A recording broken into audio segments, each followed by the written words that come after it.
छत्रपती संभाजीनगर येथील सिडको मंडळ विजवाडी भारतीय जनता पार्टीचे सरचिटणीस विशालभाऊ खंडागळे यांच्या नेतृत्वात आणि माननीय मंत्री अतुलजी सावे सर यांच्या उपस्थितीत शेकडो युवा कार्यकर्त्यांनी भारतीय जनता पार्टीमध्ये प्रवेश केला आणि भारतीय जनता पार्टी शाखेचं भव्य आणि थाटात असं उद्घाटन माननीय मंत्री अतुलजी सावे साहेब यांच्या उपस्थितीत करण्यात आलं। होणाऱ्या स्थानिक स्वराज्य संस्थेच्या निवडणुकांच्या अनुषंगाने त्याचबरोबर महानगरपालिकेच्या होणाऱ्या निवडणुकांच्या अनुषंगाने येथे शेकडो युवक यांनी सिडको मंडळ भारतीय जनता पार्टी सरचिटणीस विशालभाऊ खंडागळे यांच्या नेतृत्वावर विश्वास करून भारतीय जनता पार्टीमध्ये प्रवेश केला। विशालभाऊ खंडागळे हे सामान्य कार्यकर्ते या पदापासून सुरुवात करत आणि लोकांची जनसामान्यांसाठी नेहमी त्यांच्या अडचणी सोडवण्यात अग्रेसर राहत असल्यानं संपूर्ण ब्रिजवाडीवासियांनी त्यांच्यावर विश्वास टाकून कुठलाही विचार न करता सरळ त्यांना भावी नगरसेवक होण्यास शुभेच्छा दिल्या आणि शेकडो युवा कार्यकर्ते, युवती, महिला मंडळ, पुरुष मंडळ यांनी प्रवेश करून विशालभाऊ खंडागळे हे भावी नगरसेवक होतील अशी त्या युवकांनी माननीय मंत्री अतुल सावे साहेब यांना बोलून दाखवली।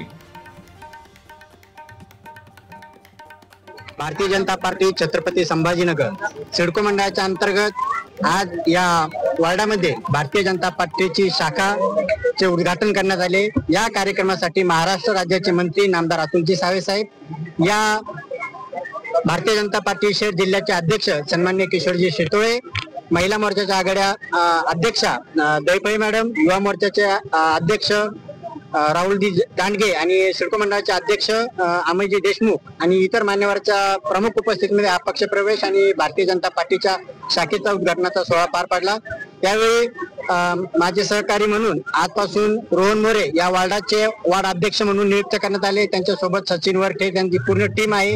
त्याचप्रमाणे युवा नेतृत्व ऋषिकेश दाभडे यांना कार्यकर्त्यासह आज भारतीय जनता पार्टीमध्ये प्रवेश केलेला आहे। आपण बघू शकता भारतीय जनता पार्टीचं कार्य तळागाळापर्यंत पोहोचवण्याचं कार्य आमच्या माध्यमातून, या युवकांच्या माध्यमातून यापुढे राहणारे सर्वसामान्यांचे प्रश्न नामदार अतुलजी सावे साहेब, खासदार साहेब आणि देशाचे नेतृत्व, महाराष्ट्राचं नेतृत्व करणारे महाराष्ट्राचे लाडके मुख्यमंत्री देवेंद्र फडणवीस साहेब यांच्या माध्यमातून महाराष्ट्राचा जो विकास होत आहे आणि त्यांच्याच पावलावर पाऊल ठेवून सन्माननीय नेते अतुलजी सावे साहेब यांच्या माध्यमातून विधानसभा पूर्वचा जो विकास झालेला आहे त्याच नेतृत्वावर विश्वास ठेवून शेकडो कार्यकर्ते आज भारतीय जनता पक्षामध्ये प्रवेश केलेला आहे। माझ्यासोबत रोहन मोरे, ऋषिकेश दाभाडे माझ्यासोबत आहेत आणि मी या सिडको मंडळाचा सरचिटणीस माझ्या सहकार्यां माझ्या नेतृत्वावर विश्वास ठेवून त्यांना माझ्या सोबत आल्याबद्दल मी त्यांचे आभार व्यक्त करतो।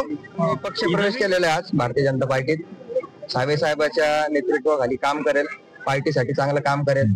तसे आमचे मोठे भाऊ आहेत विशाल खंडागळे, त्यांना सहकार्य करू, जितकं होईल तितकं पक्षासाठी काम करू।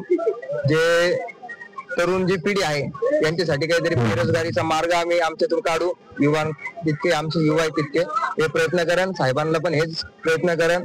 भाऊ तर सोबत राहणारच आहे, भाऊच्या पाठीमागे तर आम्ही खंबीरपणे उभा आहे। माझ्या भारतीय जनता पार्टीमध्ये वार्ड अध्यक्ष म्हणून नियुक्ती करण्यात आली। एक माझ्यावर विशाल भाऊ यांनी विश्वास ठेवून मला जे पक्षामध्ये जे संधी दिली त्या संधीला मी कधीही दागा लावू देणार नाही। गोरगरिबाची सेवा करेल तेवढं माझ्या हातात होईल। मी गावासाठी किंवा माझ्या वार्डासाठी किंवा विशाल भाऊ यांच्या नेतृत्वाखाली जेवढं माझ्याकडून पक्षासाठी करता येईल मी तेवढं करेल। व साहेबांनी जे आमच्यावर जे कार्यक्रमाला उपस्थित राहून शोभा वाढवली याबद्दल मी साहेबांचे मी आभार व्यक्त करतो। आणि विशाल भाऊचे खास करून विशाल भाऊने आम्हाला जो प्रतिसाद दिला त्याचा तर मी अत्यंत आनंदी आहे आणि भाऊचा एक म्हणजे मी सत्कारही करणार आहे, पण माझ्याकडून जेवढं कौतुकाने मी भाऊचं आपलं स्वागत करणार, भाऊचे एक आपलं काय आभार व्यक्त करतो भाऊचे। आणि भारतीय जनता पार्टीच्या वतीनं विशालभाऊ खंडागळे यांना नगरसेवकाचे तिकीट मिळण्यात यावं अशी इच्छा त्यांनी मंत्री साहेबांसमोर बोलून दाखवली आहे। आम्ही संपूर्ण तनमन धनाने विशालभाऊ खंडागळे यांच्या पाठीशी उभे राहू आणि त्यांना जिंकून आणू अशी शेकडो युवा कार्यकर्त्यांनी पक्ष प्रवेश करताना इच्छा मंत्री साहेबांसमोर व्यक्त केली। जनमत लाईव्ह न्यूज करता दिलीप वरगट यांची रिपोर्ट, छत्रपती संभाजीनगर।